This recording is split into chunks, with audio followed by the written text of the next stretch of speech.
이번엔 정치부 전정인 기자와 함께 4.7 재보궐선거 그 표심을 분석해 보도록 하겠습니다. 어서 오십시오.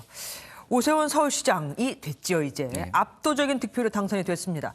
박영선 후보는 서울시 25개 전 지역구에서 패했던데 이런 건 거의 본 적이 없는 것 같아요. 네, 그것도 전 지역에서 50% 이상, 그러니까 과반의 지지를 받았습니다. 네. 가장 낮은 곳은 관악구였는데 이것도 50.97%의 득표율을 기록했습니다. 전통적으로 민주당 강세 지역이라고 할 수 있는 노원과 강서구 등 강북권에서도 과반의 높은 득표를 얻었습니다. 지난 2018년 지방선거 당시 민주당이 서초구를 제외하고 24개 자치구를 싹쓸이한 것과는 정반대의 표심이 드러난 겁니다. 보수의 텃밭으로 불리는 강남에서는 뭐 더 차이가 났겠네요.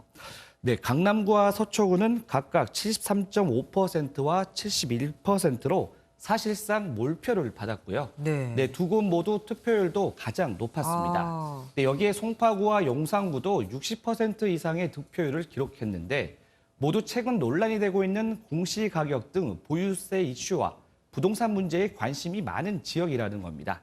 결국 문재인 정부의 부동산 정책에 대한 성남 민심이 반영된 결과라는 해석이 나옵니다. 예, 뭐 우스갯소리로 아파트가 있는 지역은 다 야당을 뽑았다는 말까지 있더라고요.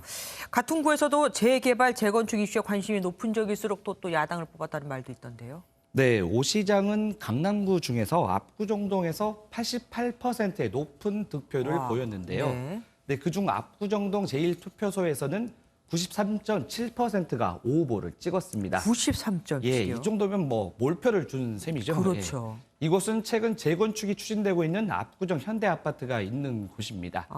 강남 3구를 제외하고 용산구 이촌 1동에서도 78%의 득표율이 나왔는데 이곳 역시 재건축이 추진되고 있는 곳이죠. 네. 이 정도면 뭐 오세훈 시장이 거의 부동산 민심을 등에 업고 당선됐다라고 봐도 뭐 과언이 아니겠네요. 네. 그리고 이번 선거의 특징 중 하나가 20, 30대의 표심입니다. 네, 어제 발표한 MBN 출구 조사에 따르면 오세훈 시장이 40대를 제외한 모든 세대에서 박영선 후보를 앞선 것으로 나타났는데요.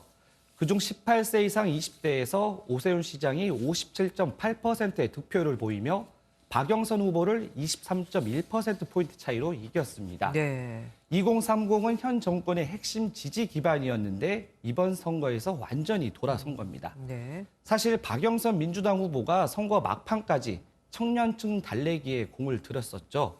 하지만 떠난 마음을 돌리기에는 역부족이었던 것으로 보입니다.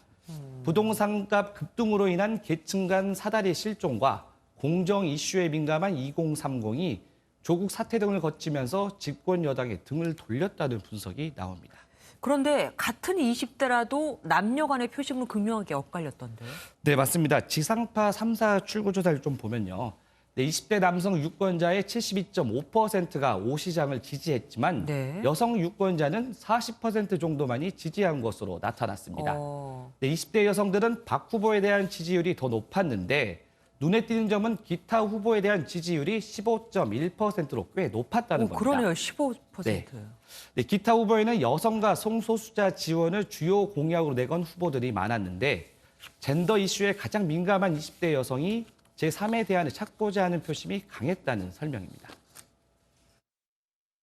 박원순 시장 성추문 사건으로 유발된 보궐선거라는 점과 그 사이에 정치권의 2차 피해 양상이나 이런 부분들이 20대 여성들에게 기존 정치권보다는 페미니즘을 주장하는 그리고 497 세대라고 하죠. 네네. 40대, 90년대 학번, 70년대생만이 민주당은 나홀로 지지한 것으로 나타났습니다. 네. 여당의 콘크리트 지지층이라는 게 다시 한번 확인이 된 거죠.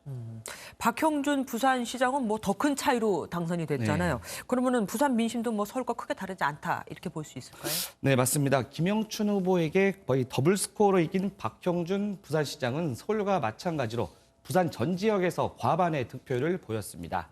연령대별로도 40대를 제외하고는 전 연령층에서 김 후보를 앞선 것으로 나타났고요. 민주당이 선거 분위기를 바꿀 카드로 기대한 가덕도 신공항 추진도 별다른 효과가 없었고 박형준 시장에 대한 각종 네거티브 공세도 전혀 먹혀들지 않았습니다.